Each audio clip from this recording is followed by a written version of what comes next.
Welcome to the home of 100 to 1 Faith TV, the place for stories of amazing faith, overcoming impossible odds.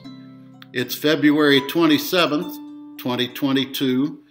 It's Transfiguration Sunday, and this is the message for Grace Heartwood United Methodist Church, Making It Real. Please join me in the opening prayer. Lord, we call upon your name in a world of wars and rumors of war. We are weary of pandemics and endemics. Our hearts yearn for normal times and calm seas. We need as never before to behold your glory, full of grace and truth. Reveal yourself to us today, that we might reveal your glory to your beloved world. Amen. Our reading for the morning is from John 1. The true light was in the world, and though the world was made through him, the world did not recognize him. He came to that which was his own, but his own did not receive him. We have seen his glory, the glory of the only begotten Son. He came from the Father, full of grace and truth. The Old Testament reading is from 2 Kings, chapter 7. When they reached the edge of the camp, no one was there, for the Lord had caused the Arameans to hear the sound of chariots and horses and a great army, so that they said to one another, "Look, the king of Israel has hired the Hittite and Egyptian kings to attack us." So they got up and fled in the dusk and abandoned their tents and their horses and donkeys. They left the camp as it was and ran for their lives. The men who had leprosy reached the edge of the camp, entered one of the tents, and ate and drank. Then they took silver, gold, and clothes and went off and hid them. They returned and entered another tent and took some things from it and hid them also. Then they said to each other, "What we're doing is not right. This is a day of good news, and we're keeping it to ourselves. If we wait until daylight, punishment will overtake us. Let's go at once and report this to the royal palace." The New Testament reading is from Matthew 24. Jesus answered, "Watch out that no one deceives you. Many will come in my name claiming I'm the Messiah and will deceive many. You will hear of wars and rumors of wars, but see to it that you are not alarmed. Such things must happen, but the end is still to come. Nation will rise against nation, and kingdom against kingdom. There will be famines and earthquakes in various places. All these are the beginning of birth pains. Then you will be handed over to be persecuted and put to death. You will be hated by all nations because of me. At that time, many will turn away from the faith and will betray and hate each other. And many false prophets will appear and deceive many people.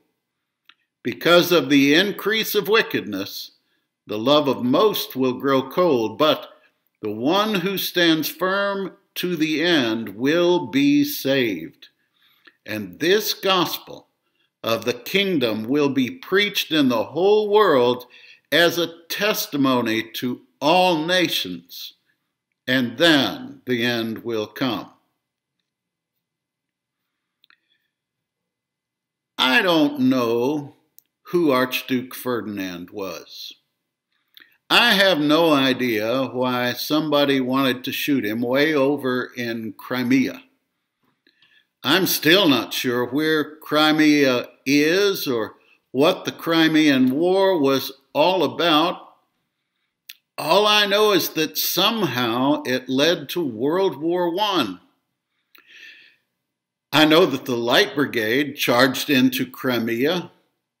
Strangely, the poetry about those events has survived in our minds far more clearly than the reasons for the Crimean conflict itself.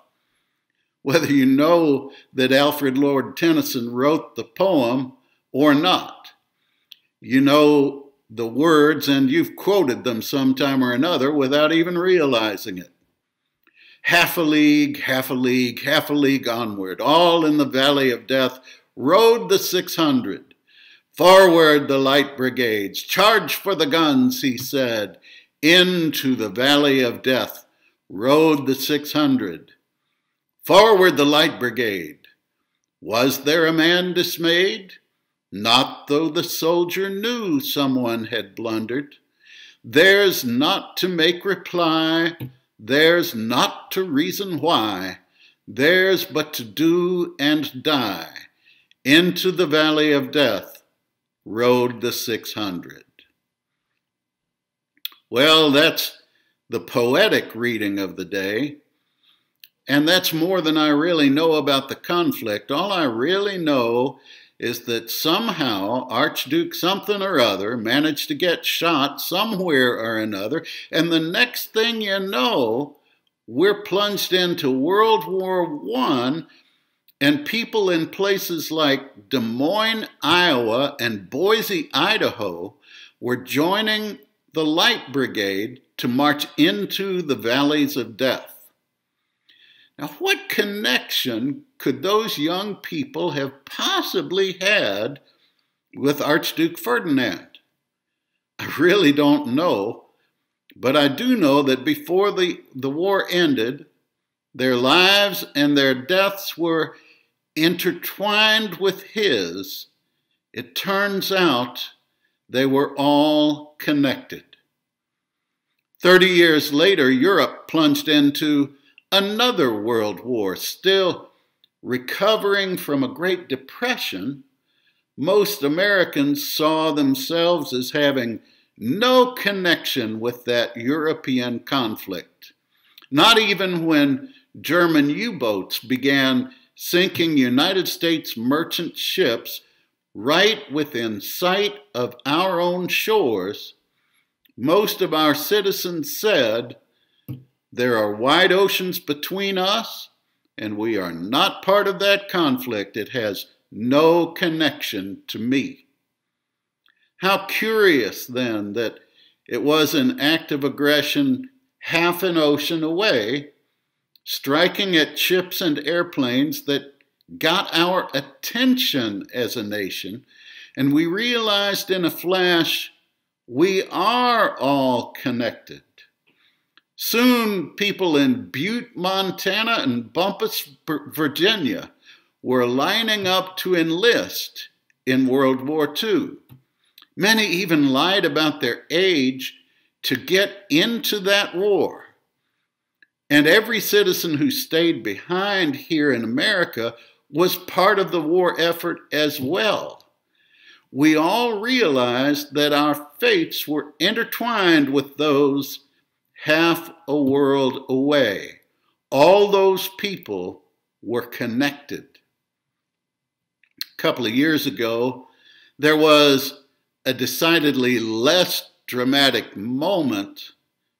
A person whose name we will never know, in a place we know nothing about, sneezed. And a couple of weeks later, the whole world learned the words coronavirus and COVID-19. Well, the greatest powers on earth did their best to close down their borders and close in the spread of that disease.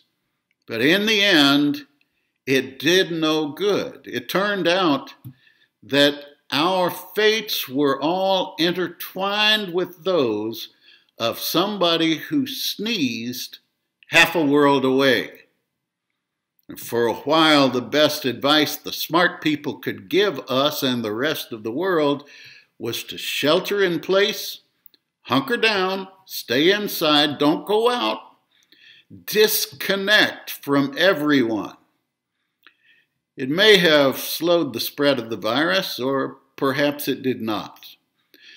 But we know that the dreadful disease ran its course around the world, right through disconnected places like Luckenbach, Texas, and Bangor, Maine.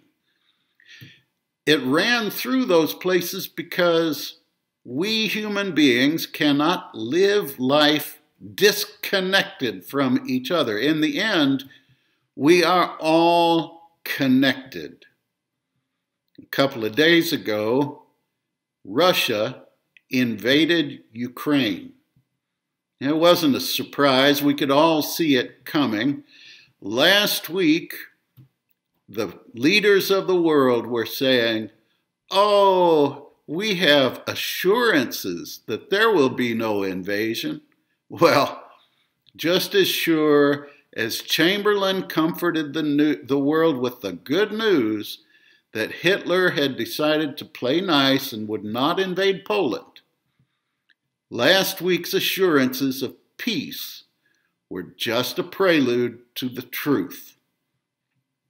And it's easy, too easy, for us to think that conflict is all the way over there, and we're all the way over here, and there's no way it will ever affect us. We have no connection to what's happening there. We've got time zones and oceans between us. It's none of our concern. Well, that would all be true except for one thing. We are all connected. The suffering of one affects us all, and the suffering of 44 million Ukrainian souls shakes our world to the core. But what can we really do on this side of the globe? Well, as people of God, we can pray. Of course we can pray. That's what we do, isn't it?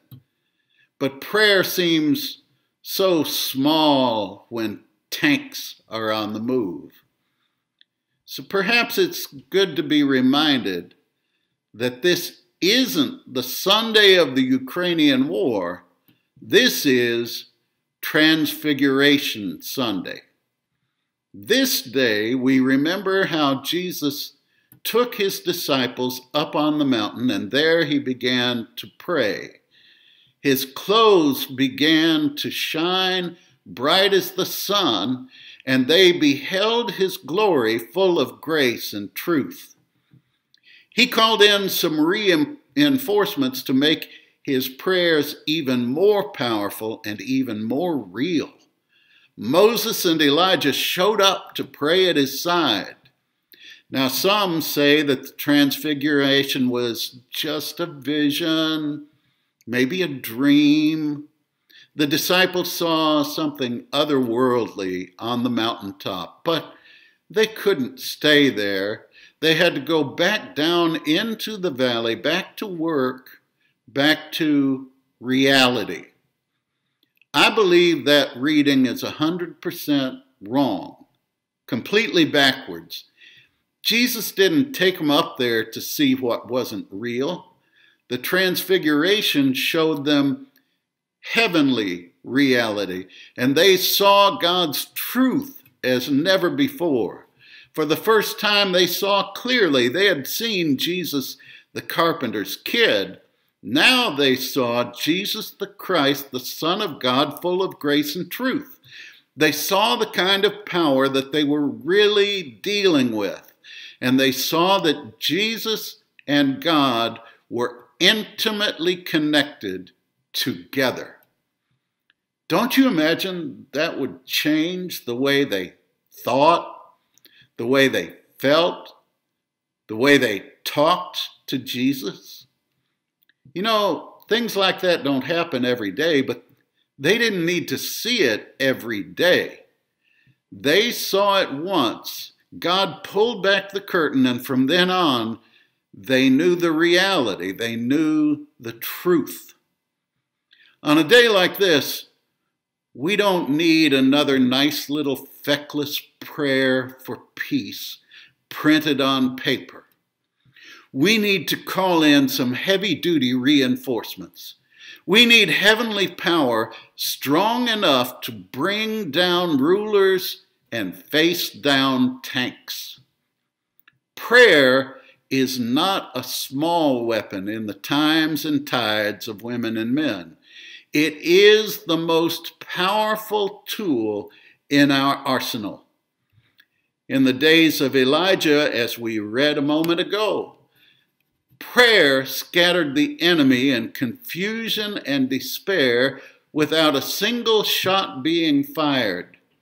When those beggars came to the city walls to report the good news, everyone thought they were crazy. It was too good to be true. But that kind of miracle is not reserved just for ancient Bible stories. Back in the 1980s, okay, I know some of you think the 1980s are also ancient history, but some of us can remember it more clearly than what we had for lunch yesterday. In the 1980s, the world seemed poised on the brink of a nuclear holocaust as two world powers tightened their grip on the madness, rattling sabers and counting missiles. But in Poland, an underground movement started in the church, a movement of real prayer, a transfiguration movement. And in that moment of reality, the mighty Soviet Union lost its grip on the people of Poland. Then in Czechoslovakia, an illegal prayer meeting refused to disband, and the Iron Curtain began to crumble. That underground prayer movement spread to Germany, and the Berlin Wall came crashing down, and all of that happened without a shot being fired. And it all started with prayer, real prayer, transfiguration prayer, powerful prayer. We need a transfiguration prayer movement for peace today. We need real eyewitnesses who can stand up and tell about that power. So today, I'm asking two groups of people to stand up. I'm asking for reinforcements to give our prayers amazing power, just as Moses and Elijah did for Jesus on that Transfiguration Sunday long ago. I'm calling on combat veterans and moms. Combat veterans know the horror of war more clearly than news footage can ever reveal. And they also know the real power of prayer in the face of cold steel and fiery conflict. They know the power of prayer to overcome the enemy. And I'm calling on combat veterans to lead us in prayers without ceasing. And I'm calling on moms. Let me explain. When the founders of this nation wrote the U.S. Constitution, they did not imitate the parliaments they saw in Europe.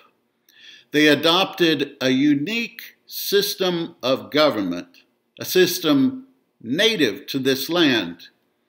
The U.S. Constitution created houses of government with checks and balances very similar to those of the Iroquois Confederacy to the north and the Cherokee to the south, but they left out one important thing. In native lands, one house of the legislature was always reserved for the clan mothers. So you see, the men had power to declare war, but not until the women gave them permission to do so. And that makes so much sense to me. We all know that there are times when we must meet force with force. There are times when you stand in the gap for those who cannot defend themselves, and you have to stand up with force. So war is sometimes a necessary evil. But before you say war is necessary, if you have to look in a mother's eyes and explain to her why war is the only choice left, and then explain why this war is worth risking the lives of her daughters and her sons, well then you better come with some compelling evidence. You better come with something real. And if a mother listens to that and says it is worth risking the lives of her children, then it's possible, just possible, that war is justified.